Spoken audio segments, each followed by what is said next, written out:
should seem to be live fairly soon. So I've just emailed that through to you. Okay. Oh, is that not very helpful? Oh, you emailed it to my Goldsmiths? Yeah. Oh, that'll pop up here then. So not very snappy.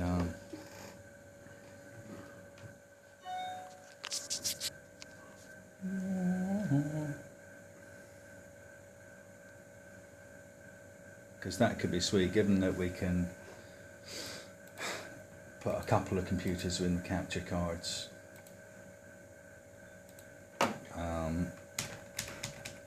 In the Great Hall.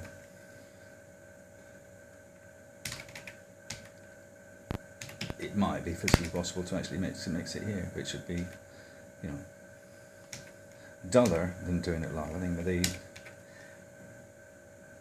NMXB SXFJQL. What's question mark?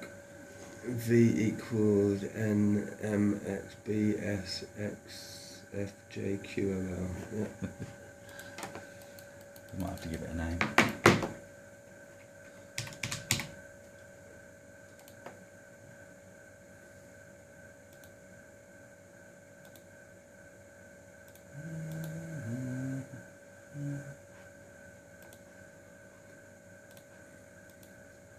So if that was on the same network, we'd be able to see it.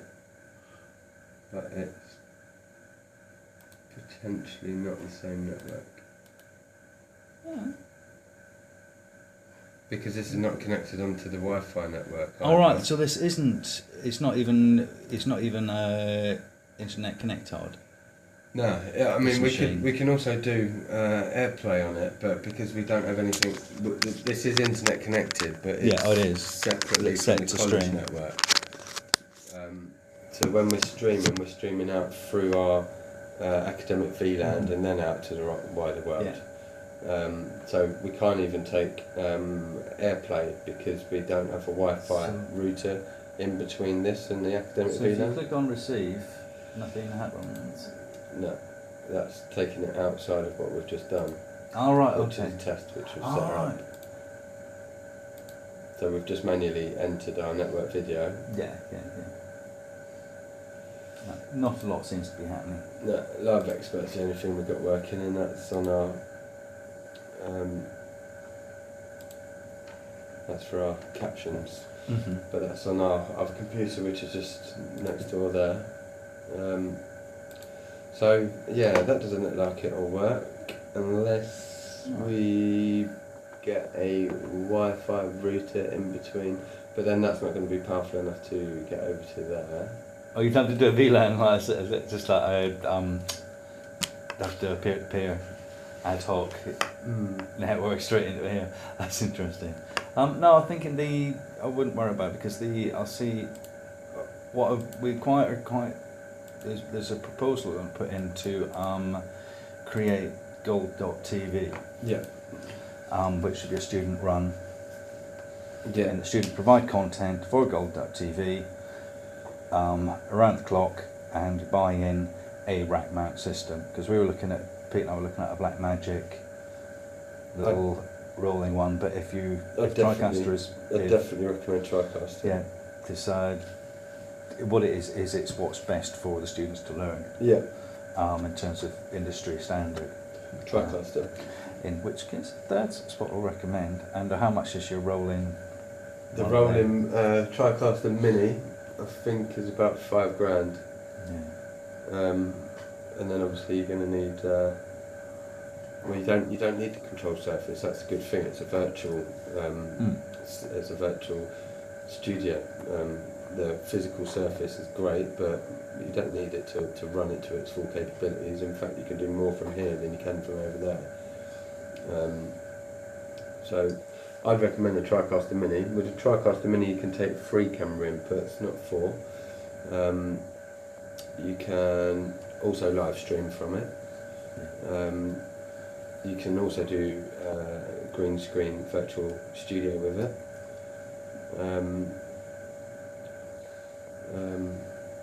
Yeah, we got ours from Jigsaw, Yeah. who came back with the best price for us. But yeah, no, that's definitely what I'd recommend. I'd also, like to be involved. Well, it would seem to be that this would be something that the media department would be at the forefront of. But the idea is that if we have students creating content, pretty much at will, we can also schedule them to do stuff like this tomorrow. Yeah. Say, well, you've got this kit, you've got this freedom, you've got this channel to do. But in return, we want content. you'll have to do the filming for us. Let me show you what the students do. Yeah, I mean, if there was potential for a sideways or upward step in position, I'd be interested in that as well. So we've not got the virtual set editor at the moment, so they're working with some really shit looking sets, but they basically end up with a virtual set, so that black box ends up keyed out with just our presenter sitting in it. Oh no, are these made up sets? They're made up by TriCaster or whoever else. Because that's what I used to do for the BBC. I'd build those sets. Oh really? Yeah, and put in the lighting rigs. But Right. I was never anywhere near a camera. So what we've done most recently is talk show where we've had a set put together like this that we built downstairs. Yeah. It's actually quite a nice experience for them because they completely designed all of this. They got a tracking dolly in there as well, so they did some nice tracking shots. Yeah. Some of the cameras are really bad, but we're still on the really old SD cameras. Yeah. So hopefully that's going to be one of our upgrades this year. So that's what they do when they make live sets, and when they make virtual sets, they do stuff like. That's a good example.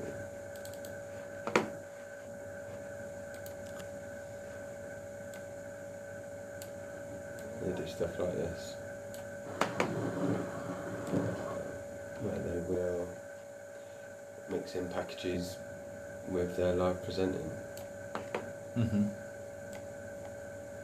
Which is exactly what we could get a Goldsmiths TV team of students doing, but I think it would need to be managed by a senior technical advisor or a TV studio manager.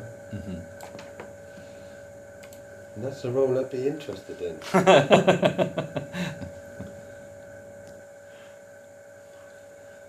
As I'm sure you would as well. No interest whatsoever. No? Okay. I'm doing a PhD for a particular reason. I'm setting up a business that I'll still be able to do when I'm 80. Which involves not pulling cables around the place. It's my particular thing is looking at digital penetration of heritage properties. Right. And we did that pilot was all to do with the live streaming and the people at home interacting with the live stream. But the next step is going to be Hackney Empire. Right. Dan Strutt's got an inroad there, and he's putting together an Arts Council grant to do essentially layering the history of the building into the space itself. And as you do the virtual tour, but more particularly as you do little self-guided tours, you'll come into areas which are live streamed, and you can get your parents and your grandparents and you go, "Who's Charlie Chaplin?" And they can help you progress with the little adventures around the space. And what to do is do more and more of those for small school groups, so you start having a whole adventure that lasts for a weekend that the rest of their mates, and more particularly their parents and grandparents, are watching, that are built around the history of that heritage property. And these are properties that can't generate sufficient public footfall to make it in ticket sales. Right. But you'll generate income through these because as we get good at them, we can offer them the live stream, the basic package for nothing. If you want to start your interactions and so on, you pay £1 for a ticket. Yeah. Sounds cool. So it's the business. So this is why. No, I'm not in. I wouldn't be. Yeah. I don't want to sideways it. I'm quite happy doing what I am, which is the 3 days a week, supporting things and the odd gig for Aidan, and so on. But it's this getting, because they've got Pete works with a company called Just Jam, who regularly get they stream on Daily Motion, and it's a live youth music show. Yeah. And they regularly get 80,000 live viewers. Yeah. And they've been going for about 10 years. Wow. But they're based, the studios are in Hackney. And they use all Black Magic kit, and I think it's because it's cheap. The Black Magic kit we did look at, but I think for us we felt that this system would be a lot more solid and a lot more professional. It does look it. A lot of the news. The potential, and so for tomorrow, yeah. I would like just to do a bang out a live stream from my computer. Is that the plan? Yeah. And we get the sound input. Yeah, that's the plan. And then the next event, hopefully we've got a bit more notice on. Obviously the opera event sounds like something that we can do. That sounds. That's really just showing how we can. It'd be an opportunity to demonstrate what can be done. Yeah. But it wouldn't be. It wouldn't be a big view. And so, give it a few seconds. Oh man, it was half an hour.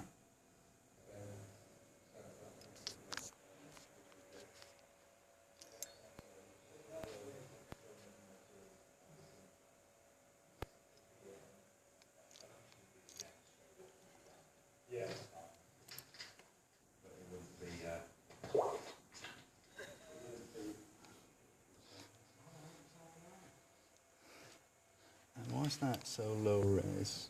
Oh, is that supposedly HD?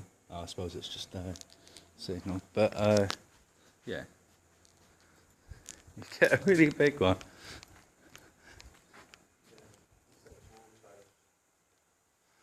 Yeah, in that. Let's have a look.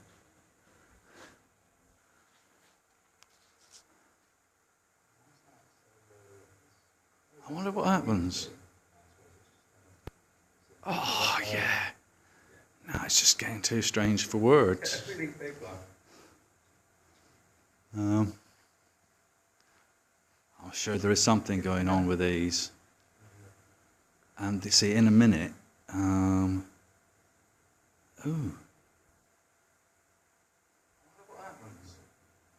Oh, oh. Oh, yeah. Oh, where's the... Oh. Ooh. Sure there is something going on with these. Ooh. And you see, in a minute. Oh, I haven't tried this before. It's something different about this one from pointing it straight into another. Why is it? You can't see the edges. No, that's so weird. Oh, that's mad. So you can't tell what's the loop.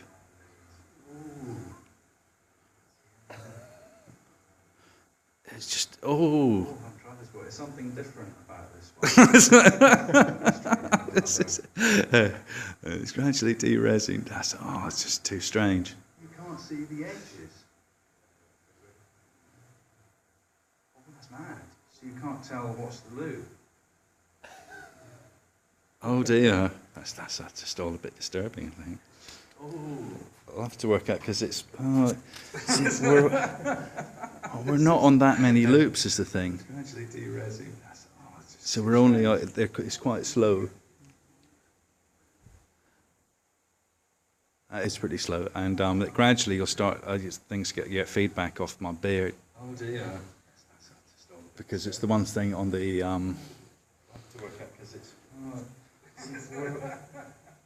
We're not on that many loops, is the thing.